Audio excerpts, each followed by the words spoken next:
শেখ হাসিনা ডাকসুর আজীবন সদস্য হলে ডাকসুর কিংবা আসলে ঢাকা বিশ্ববিদ্যালয়ের কি আসলে কিছু আসতে যেত?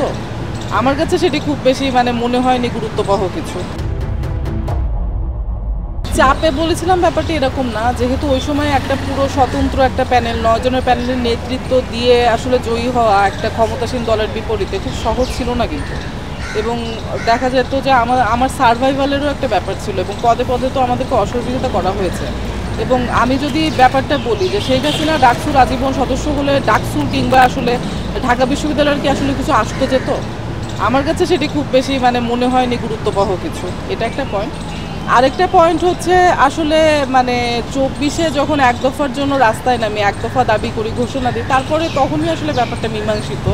1 বছর পরে আসলে এটি আমি কোনোভাবে প্রাসঙ্গিক মনে করি না। তো আমি এটা নিয়ে বিচলিত না, এটা আমার সক্ষমতার হয়তো প্রকাশ করছে, কিন্তু যারা এই কাজটা করছেন বা যেভাবে এক নারীকে অসম্মান করছেন এটি তো ঠিক করছেন না।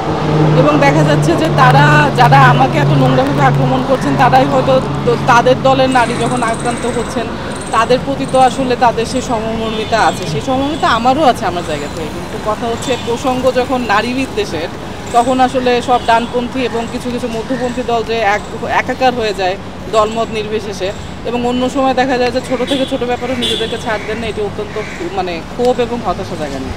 পক্ষে বিপক্ষে বলার কিছু নাই, সব রকমের নারী নিপীড়ন এবং নারীর প্রতি সহিংসতাকে একইভাবে প্রতিরোধ করে দিতে হবে। এবং ধরেন যে যারা এই কাজগুলো করছেন তারা যেই দল কিংবা যেই মতাদর্শেরই হোক, আসলে ধরেন যে প্রসঙ্গ যখন নারী বিদ্বেষের হয় খুব দুঃখজনকভাবে তখন দেখা যায় সব ডানপন্থী এবং মধ্যবর্তী দল একাকার হয়ে যায়। তো আমারও আসলে আক্রান্ত নারীর প্রতি পূর্ণ সহমর্মিতা আছে এবং যদি প্রয়োজন হয় আমি রাস্তায় তার জন্য প্রতিবাদ করব।